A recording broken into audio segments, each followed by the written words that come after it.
First, preheat your oven to 400 degrees Fahrenheit and line a pan with parchment paper.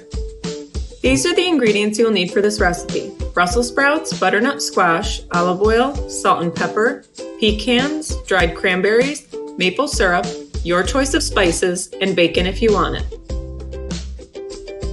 Trim and cut your Brussels sprouts in half. Peel and chop your butternut squash into cubes. If you're including it in the recipe, cut slices of bacon into bite-sized pieces. On either one large pan or two small pans, place your butternut squash and Brussels sprouts.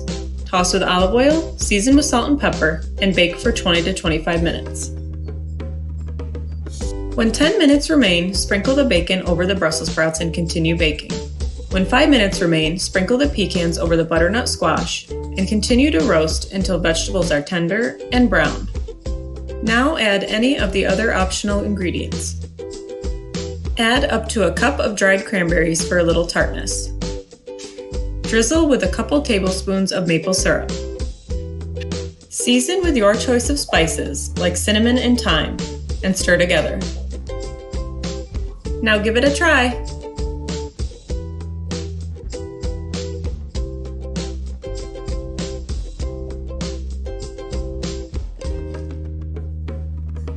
Thanks for watching.